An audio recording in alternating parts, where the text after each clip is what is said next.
राजधानी लखनऊ में इस वक्त हमारे साथ टेलीविज़न इंडस्ट्री की दमदार अदाकारा सुधा चंद्रन मौजूद हैं। सीधे हम इनसे बातचीत करते हैं और आपको भी बिना देरी करे मिलवाते हैं। मैम, समझना चाहेंगे, आप लखनऊ आई हुई हैं और आपका अपकमिंग धारावाहिक आ रहा है डोरी।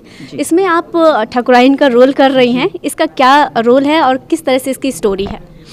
बेसिकली ये कहानी है एक छोटी बच्ची की, डोरी, और कैलाशी ठाकुराइन जो बनारस की एक बहुत बड़ी ठाकुराइन है, जो साड़ियों की का बिजनेस करती है। एक एंटरप्रेन्योर है, बहुत ही इंडिपेंडेंट सोच के साथ कैलाशी ठाकुराइन अपनी ज़िंदगी जीती है। But at the same time घर में वो अपनी परंपरा, अपने कस्टम्स और ट्रेडिशंस और कल्चर को बहुत फॉलो करती है। तो बट एक सोच बहुत स्ट्रांग है उसकी ज़िंदगी में कि बेटियां उसके घर में पैदा नहीं हो सकती ना, बेटियों के लिए उसके घर में कोई जगह नहीं है, ना उसके दिल में। बट वो पोतों को, लड़कों को बहुत मानती है, क्योंकि उसका ये मानना है कि अगर वंश को आगे बढ़ाना है तो वो सिर्फ लड़के कर सकते हैं, लड़कियां नहीं। तो इस सोच के साथ वो चलती है। बट बहुत ही ट्रेडिशनल औरत है, छोटी बच्ची। एक बुनकर बस्ती से एक बच्ची आती है, डोरी, जो इस सोच को नहीं समझ पाती, क्योंकि उसके जो पिता है गंगा, वो उसे हमेशा यही सीख देते हैं कि बेटी हर चीज़ कर सकती है, कंधे से कंधा मिलाकर चल सकती है। तो वो जो बहुत ही अपनी इनोसेंस में वो बोलती है कि ये कैलाशी ठाकुराइन बार बार ऐसे शब्द क्यों यूज़ कर रही है।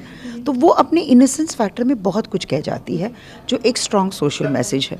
तो शी रिप्रेजेंट्स आज की जो एक जनरेशन है, जो हर कस्टम पे या हर ट्रेडिशन पे अपना एक सवाल पूछते हैं कि भैया ऐसा क्यों है, आप हमें एक्सप्लेनेशन दीजिए, हम ऐसे ही नहीं मानेंगे कि आपने जो बोल दिया वो सही है। तो वो एक ऐसी जनरेशन को रिप्रेजेंट करती है जो बदलाव लेकर आएगी समाज में।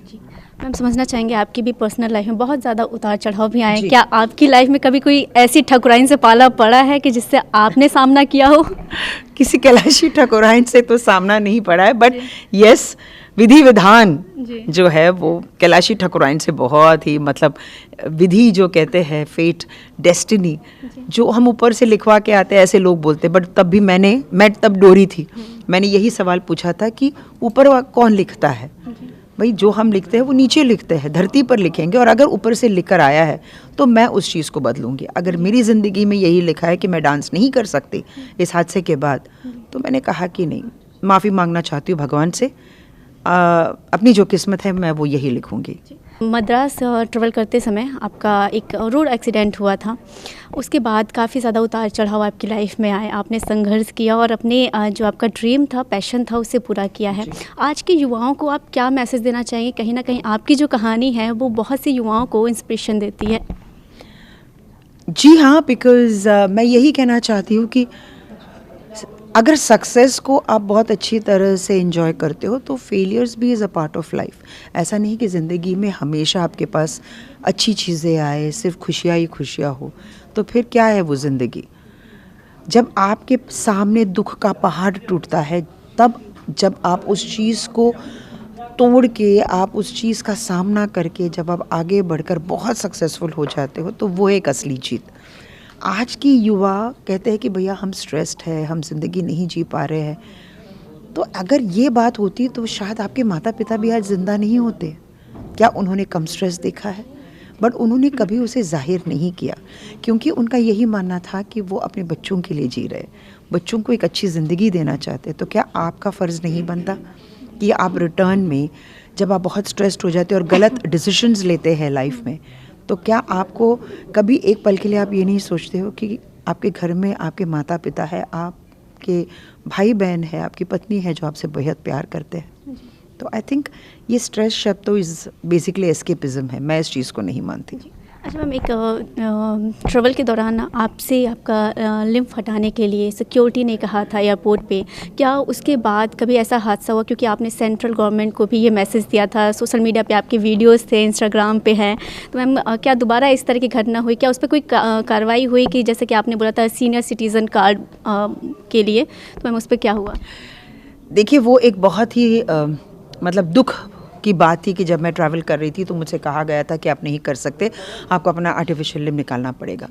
तो उस वक्त मैं बहुत ही इरिटेटेड हो गई थी, बहुत अपसेट हो गई थी। मैंने कहा ज़िंदगी में ये सब कुछ करने के बाद अगर ये ह्यूमिलिएशन मुझे अंडरगो करना पड़ेगा तो ये तो मैं लाइंग लो तो नहीं लूँगी। मैं बाहर आई और मैंने इमीडिएटली हमारे प्रधानमंत्री मोदी जी से ये एक मैसेज, स्ट्रॉन्ग मैसेज मैं पहुंचाना चाहती थी, जो मैंने पहुंचाने की कोशिश की और वो बात पहुंची भी। मतलब within 45 minutes I was travelling Mumbai to Hyderabad land करते ही मतलब CISF वाले के जितने भी ऑफिशियल्स थे वो खड़े थे। जो हमारे मिनिस्टर है एविएशन के, उनका एक मैसेज आया कि वी अपोलोजाइज, और कहते हैं कि भारत में लॉज इतने कंफ्यूजिंग है कि कोई डिसीजंस नहीं होते, बट 7वें दिन सुप्रीम कोर्ट ने ये डिसीजन लागू किया कि बिना आपके परमिशन के कोई भी स्पेशली चैलेंज को आप हाथ नहीं लगा सकते। सो यस, इस पहल में मैं सक्सेसफुल रही। एंड आज भी मैं यही कहती हूँ कि थोड़ा सा जो लोअर डाउन, मतलब जो ऑफिशियल्स नीचे है, वो शायद इस बात को नज़रअंदाज कर रहे हैं। मतलब ऐसा नहीं है कि मैं इस जंग को पूरी तरह से जीत चुकी हूँ, आज भी कई बार ऐसा होता है, but yes the number of times कम हुआ है। बट जब मैं बोलती हूँ कि भैया ETD की फैसिलिटी आप वो कीजिए, तो वो मान जाते हैं। सो येस, अगर आप कुछ रेवोल्यूशन लेकर आना चाहते हैं तो आपको आवाज़ उठाने की ज़रूरत है, जैसे हमारी छोटी सी डोरी कर रही है। जी।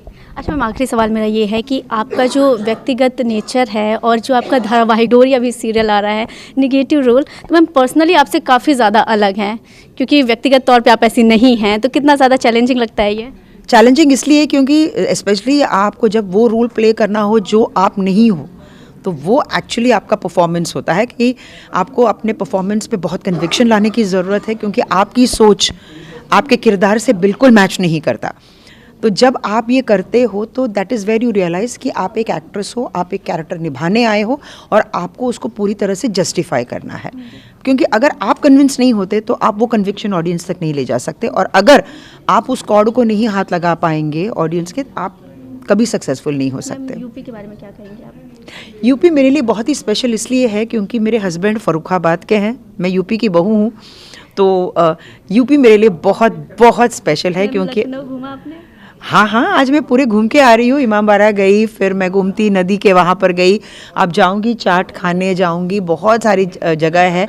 तो ये प्रेस कॉन्फ्रेंस कंप्लीट करके लखनऊ घूमूंगी, वरना लखनऊ आने का मतलब क्या हुआ। जी। जैसा कि आपने देखा कि एक्ट्रेस हमारे साथ मौजूद थी जिन्होंने साफ तौर पे बोला है कि यूपी आना उनके लिए बेहद खास होता है। वीडियो जर्नलिस्ट विजय वर्मा के साथ मैं अपर्णा शुक्ला, ETV भारत, लखनऊ।